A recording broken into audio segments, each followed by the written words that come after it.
Après 40 jours de détention, le guérisseur est libéré, mais assigné à résidence, et la justice lui interdit d'exercer son art. René Dumonceau tente alors de comprendre pourquoi des patientes qui le rétribuaient pour ses services l'auraient-elles dénoncé.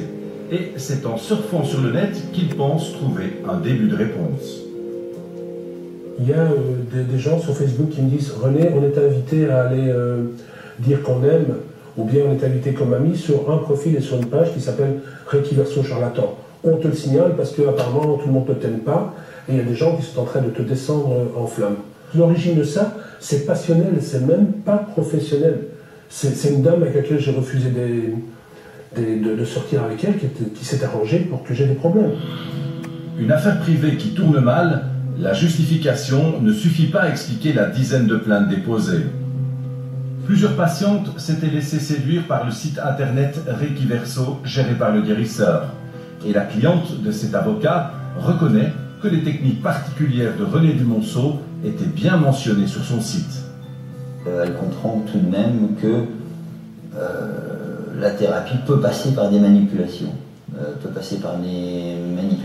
Que lui décrit comme des touchés. En avançant tout de suite, bien évidemment, l'aspect de thérapie, puisqu'il explique que tout se fait de façon aseptisée, en tout cas dans les conditions d'hygiène, avec l'utilisation de gants, et donc les manipulations telles qu'elles peuvent être conçues, on l'explique en gynécologie ou en matière pour les kinésithérapeutes ou des ostéopathes, que ces manipulations pourraient permettre effectivement de lui rétablir des énergies. Mais dès le début de la séance, la patiente explique que les choses vont déraper.